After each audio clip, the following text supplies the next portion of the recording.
The Phantom Menace was released in 1999 and was written and directed by George Lucas. And the story follows... Who's the main character again?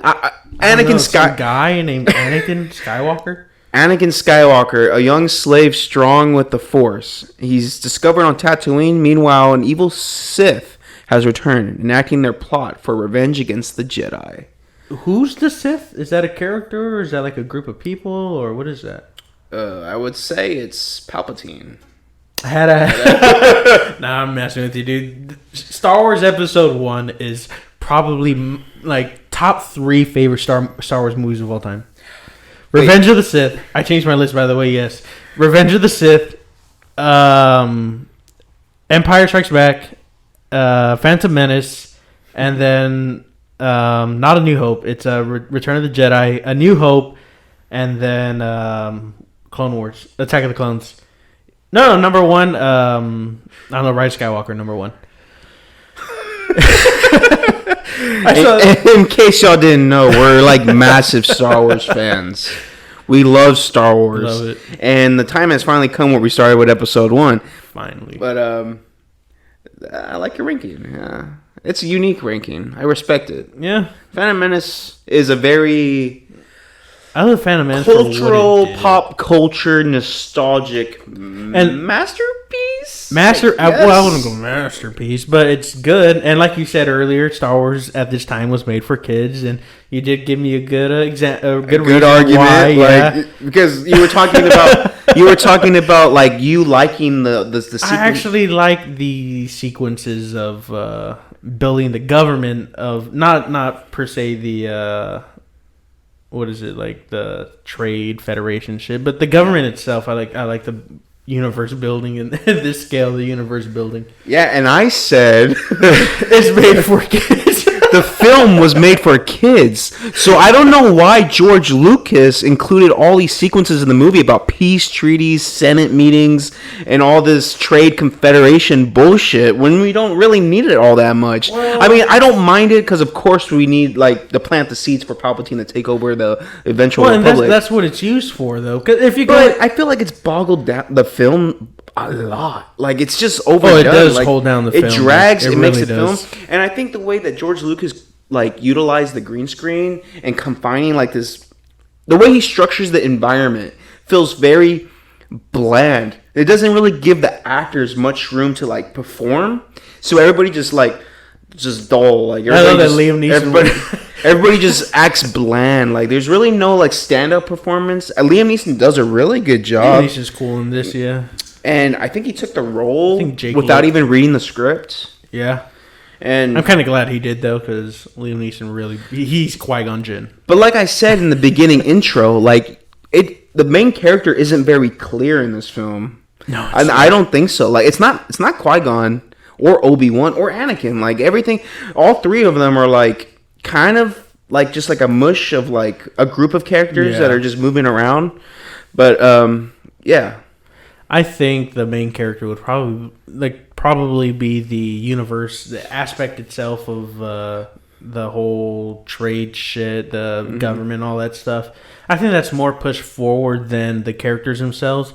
Yeah, the movie has pretty good character development, way better than Attack of the Clones. Oh yeah, but I don't know. There's just something about it that it does slow it down. I'm being honest with you. The government aspect of it does slow it down. Yeah, and it doesn't give you time to really appreciate Darth Maul, for one. You get a few scenes of him. I think he has, 2 lines in it? I think 3. Or 3 lines. And then he falls and then... But that's a positive thing about the film, is that it introduces these new characters into the universe of Star Wars. Qui-Gon and Darth Maul being they're both really cool characters. I like them both.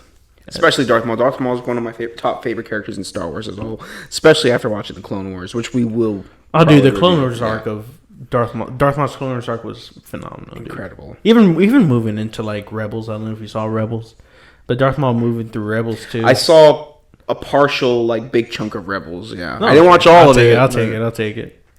Yeah. I saw like behind the scenes pictures of he was supposed to be in like Ahsoka. I don't know if it was like a fan film or something. I'm pretty sure. I don't think it was. Maybe I don't know. I don't know because Ahsoka finished already, right? Yeah, Ahsoka was really good for the most part. Yeah. But also speaking of the prequel trilogy as a whole, I'm a prequel guy. Oh yeah. So I mean, these are the films that I grew up with. Fucking grew up so, with prequels. Obviously, I have a nostalgic bond with this film. But I feel like so when I was young, we had a copy of Attack of the Clones. Yeah. I had that film on repeat because it was the only Star Wars movie I had. So Attack of the Clones, Attack of the Clones, Attack of the Clones, every day. I appreciate Attack of the Clones for what it is. And so Phantom Menace and Revenge of the Sith were the ones I always wanted to watch, but I could never get my hand on a copy of the DVD. So I would always think about those other films. But eventually when I would, it would feel like an event. Those are films that I really loved watching, dude. But this film as a whole also had a cultural impact at the time because there was a 17-year gap before the original trilogy, before this one. But I felt like a lot of people were also in denial when this film because you're comparing a new thing that hasn't been done before. And let me... I don't know. Hold on.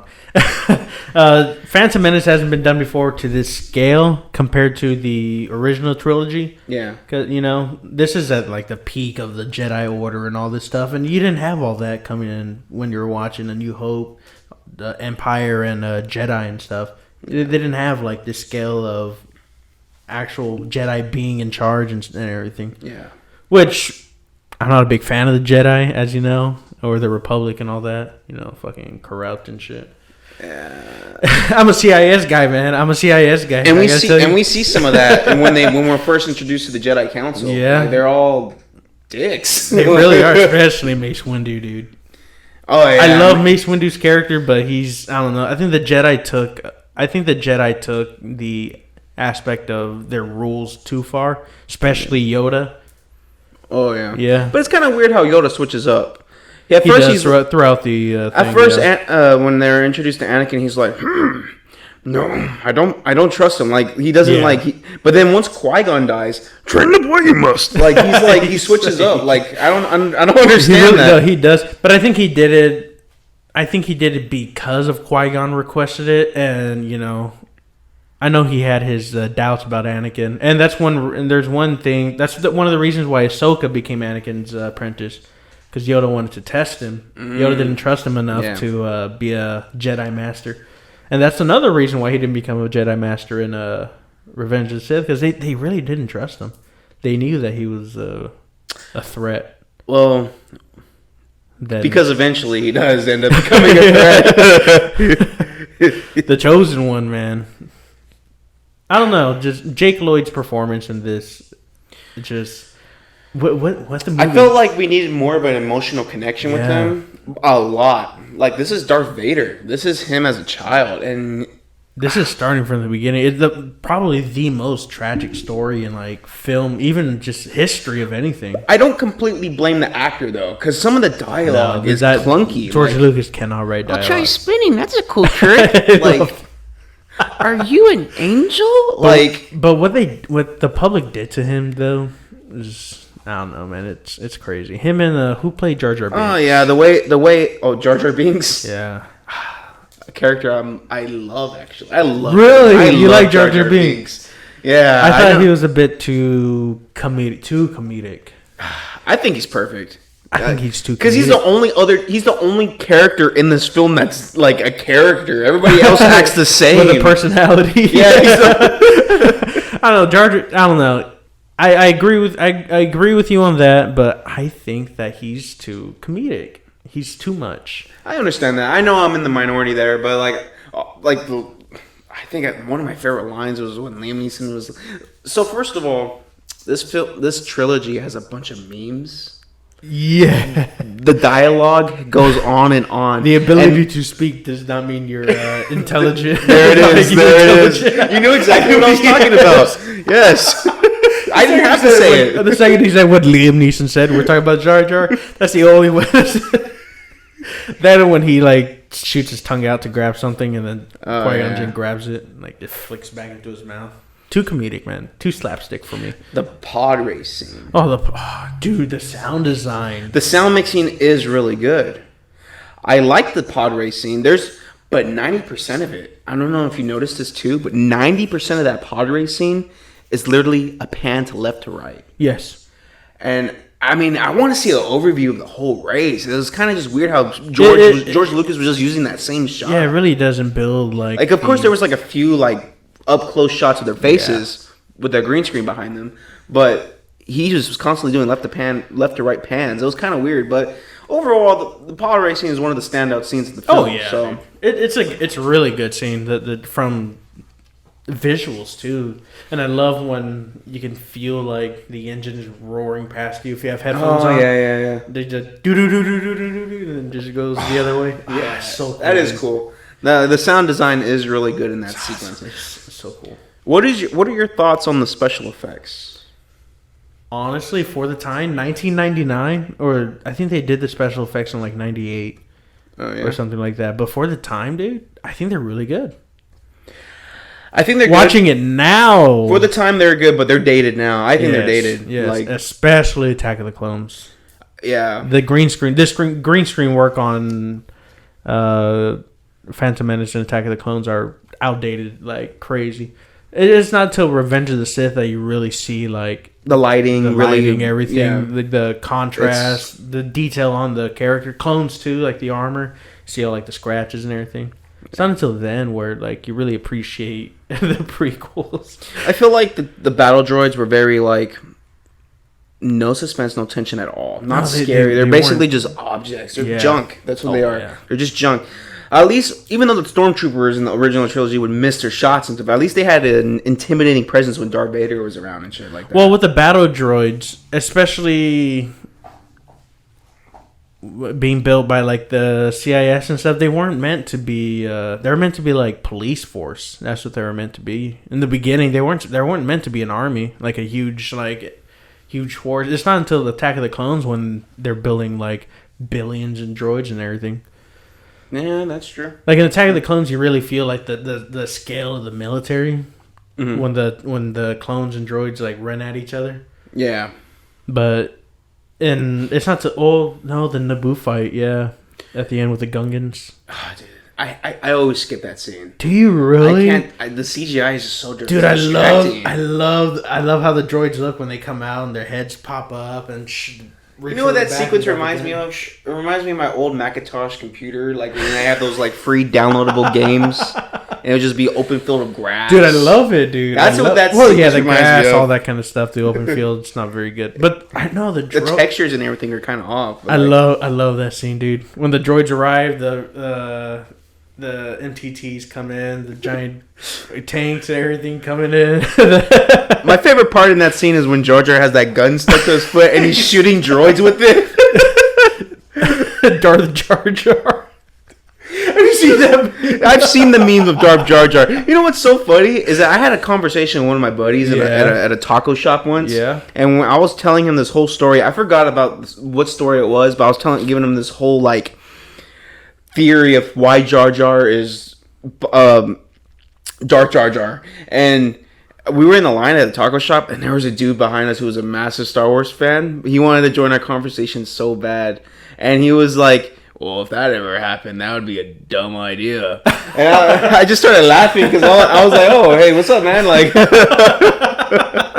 he was like, yeah, but I mean, you know, Disney, they could probably make it happen. I was like, yeah, might as well. I mean, it's better than bringing Palpatine back, but yeah. Fuck it, make Jar Jar Binks a freaking villain, man. Like, come on. Dude, honestly, though, Jar Jar Binks was a villain. He gave all what he did, gave Palpatine all the power, everything. Yeah, he's pretty much a villain. Do you know what happened to Jar Jar after Revenge of the Sith? He became like a jester, like one of those like street performers. Really? Yeah, all the kids loved him, but all the adults freaking hated him for what he did. Oh man, I did not know that. Yeah, he became like a clown, like a street clown performer. And all the kids were, oh, I love him, blah, blah, blah. But the adults were like, dude, Wow. this fucking guy ruined, like, the universe. universe. Holy shit. Yeah, that's canon, too. Yeah. Damn. I didn't know that, man. Yeah, he died by, like, everything went bad for him, dude. Damn. That's crazy. That's sad. It really is, right? Freaking Jar Jar. But yeah, I don't know. I think one of the main strong suits in this film is the score. John Williams John never Williams disappoints. Kills, dude. Even with the sequels, dude. I love he never misses. The Resistance theme. Yeah. I freaking love it, dude. And of course, in episode 1, he created one of like a masterpiece with Duel of the Fates. Oh, dude, Duel of the Fates, in my opinion, is top 2 Star Wars themes of all time, and it's not number 2. I'll say, I wonder if it's 1 or 2. Oh, it's not number 2. Well, it's not number 2. That's for sure. Dude, it beats out the title opening, the crawl. Oh yeah, for sure. It's so awesome. It's really epic. Too iconic. And then that final fight, dude, is one of my favorite scenes in all Star Wars as a whole. That duel is freaking badass.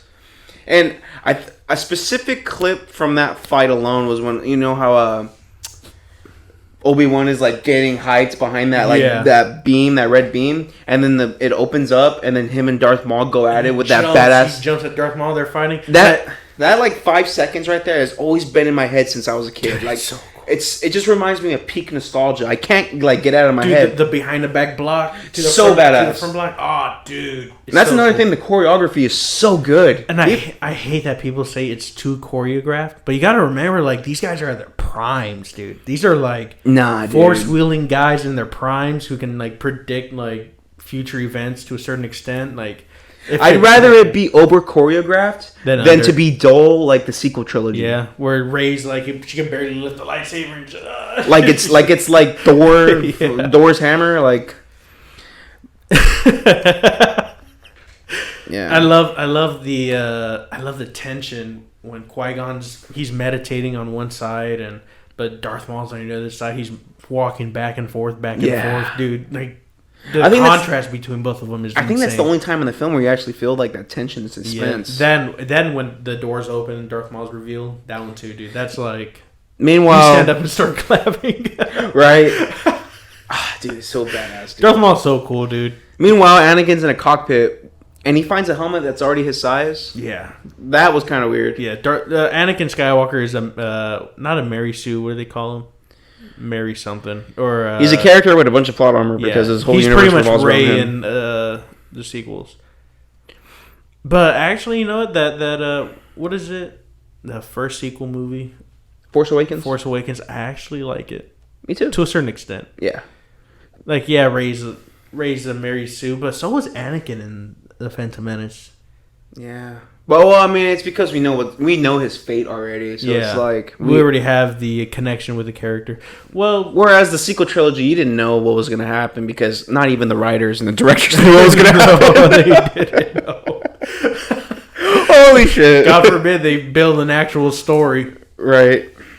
I love that Mark Hamill interview where they're on the stage and Rian Johnson's right next to him. Oh yeah. And he's like, well. He's like telling him what happened. He's like telling the fans. He's like, well, you think we should do this for the fans and then this? And then he's like, that's not what Rian Johnson said. We do it for us. The Last Jedi, man. Last Jedi was bad. I did not enjoy that. Well, no. Let me clarify. Last Jedi as a Star Wars movie is bad.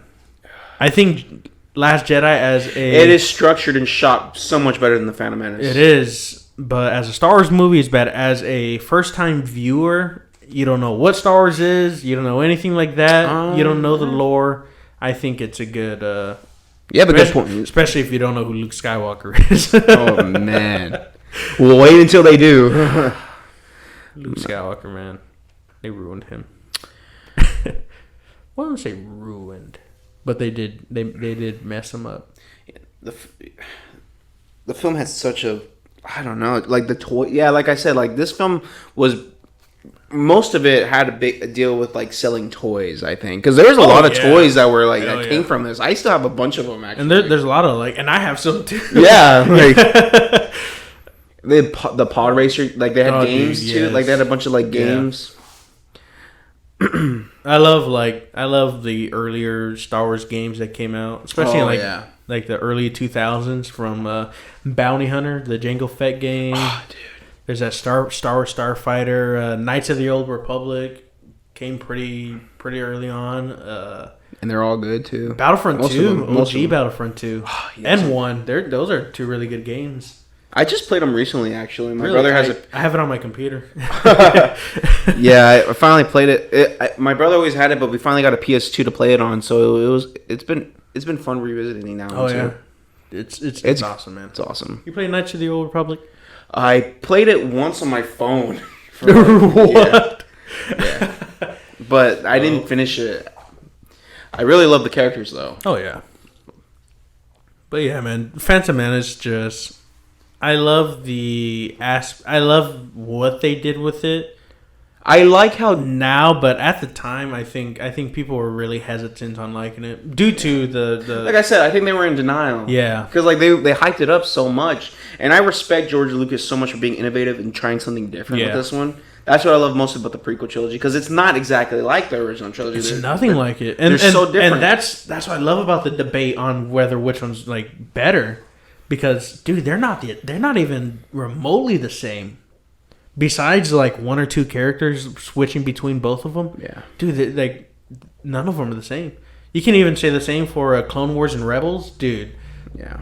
You can't even compare them because there's nothing to compare. They're two totally different medias. And it's, I don't know, just love what George Lucas and Dave Filoni, too. Oh, yes. To a certain time really did with them. We just went on. Yeah, dude. Yeah, but that's... I don't know. I would go on further on how I think the Republic's corrupt and how the Jedi are evil and all that stuff, but I'm gonna say that for later. I'll say that for later. I really loved Star Wars. I remember playing this whole episode 1 on the Complete Saga, the Lego game. Oh yeah, dude. Have you played Skywalker Saga? I haven't finished it. It's so good. It's so good. I didn't play sequels, but I played OG and prequels. I know that on the council, that council scene, they had an original like Yoda puppet. Yeah. That they ended up putting the CGI model over. Episode 1. Yeah. Yeah. The puppet looked weird, dude. Oh, I wasn't a fan of it. Yes, dude. I love the backstory of how Sam Jackson got the role. Where he reads the script. He says he reads the script and he's like, "Oh, am I like a stormtrooper?" And then they tell him to put like the robes on. He's like, "Oh, I'm a Jedi. Oh, I got lines with Yoda." Oh, I did not know that. No, I didn't know that. There's a bunch of interviews of him with like Kimmel and all them where he's telling the story of like how he got the lightsaber. That was lightsaber.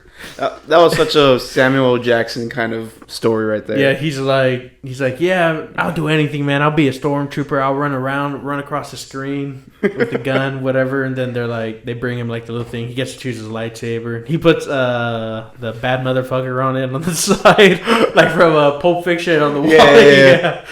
That's so funny. Apparently, there's a really good connection between Sam Jackson and. What is it like his past well respected movies that he did coming into other movies that he does, especially like in Marvel the Tombstone for Nick Fury has Ezekiel the quote from he's so well respected. Samuel Jackson is such a he's so cool. He's a badass dude. He's like there's nothing that he's not in. Like he's in everything, dude. Every universe, there's a Samuel Jackson in every universe. Him and Illumination in this movie were freaking like. I would love to see more like communication between them two. I love Qui-Gon's character too. Like I just like how he doesn't like follow. He's not really a Jedi on the council. Well, he's one of the only Jedi that Palpatine actually feared. Going through, because he didn't follow the Jedi, the code that they went through because he didn't believe in it. He thought they were corrupt. Like I think they're corrupt. And they were blind. They were, dude, totally. Through the whole Clone Wars, they were blind. They really were. They were played like freaking crazy. That's what happens when your ego gets in the way. Yeah. It really is. Out of all the things that George Lucas CGI'd in the episode 1, he wanted to bring in that puppet Yoda. That's like, come on, man. Come on. I was thinking about that when I saw that. I was like, but I like CGI Yoda. I think he looks dope. Dude, I really do. I like it. Especially when it comes to fighting. Because it would be weird to see a puppet Yoda than a CGI Yoda. For sure. Like, there are, like, fight scenes going. And I think the CGI on Yoda in episode 3 is so actually good. really good. Like, the textures on his hands. Dude, with him hair and Grievous look freaking awesome, dude. There is a little, like, I don't know, when the two ships in the beginning of episode 3 are flying, Obi-Wan and Anakin, that Venator, the Star Destroyer, I don't know, it just looks weird to me. A lot of the ships. There's a lot of them. A lot of the ships in the that big main one in the beginning. Oh shit, yeah. A lot of the ships look, I don't know, they just look off to me. They look a little too computerized. I think they should have done like how they did with the original trilogy, with the miniatures and everything. That would have been pretty cool. If those last longer too, because like I mean, even the original trilogy, there's some things that look a bit dated, but at least they're like real objects, you know? Oh yeah, and that stays like that forever. The like, Phantom Menace had miniatures. All those ships were miniatures. It looks so cool. I don't know if you've seen the behind the scenes, but they built a lot of miniatures. Yeah. It's awesome, man. It's awesome. And I love the Naboo Starfighter. Dude, it looks so cool. Mm-hmm. Like, it's so slick and futuristic, and it goes really well with like where it comes from, like the planet. There's always a bigger fish. Always. Go to the big old fish. They're just riding through that little submarine. Yeah. Like they're in the county, just like they're just chilling. There's a whole big ass fish behind them. The bigger one comes out. And right. I don't know, man. I like the Phantom Menace. I like it. I appreciate for what it is. I think the world building. I think if I was older, like at the time this movie was released, I would say it's a disappointing film. But just growing up with it and being so nostalgic, of course, I'm like gonna have that bias around it. Yeah. And like my expectations are, I saw this film when I was a kid, so I mean, your expectations stay like that forever. But with that said, I would give Phantom Menace a 2.5, 3. I go 3.5. Even though I have it high on my list of Star Wars movies, I'm still giving it 3.5 because film wise, dude, Empire and all those, OG trilogy are way better than this one. But I just really appreciate the story, not storytelling, but like the world building in this one, because it really carries on through Clone Wars TV show and all that. It just adds so much more. We should definitely do a ranking someday. We should. Our rankings. That's a lot of clips, but it'll be worth it. Well, yeah, I gave it 3.5, man. And I'm going to give it a 3. 3. That's the Phantom. That's Star Wars: The Phantom Menace, episode 9, baby, 1999. Yeah. I'm Matt. I'm Steven Gomez, and this was Primetime Flicks. And don't forget to like and subscribe and comment down below what movies you guys want us to review next. And we'll see you guys in the next video.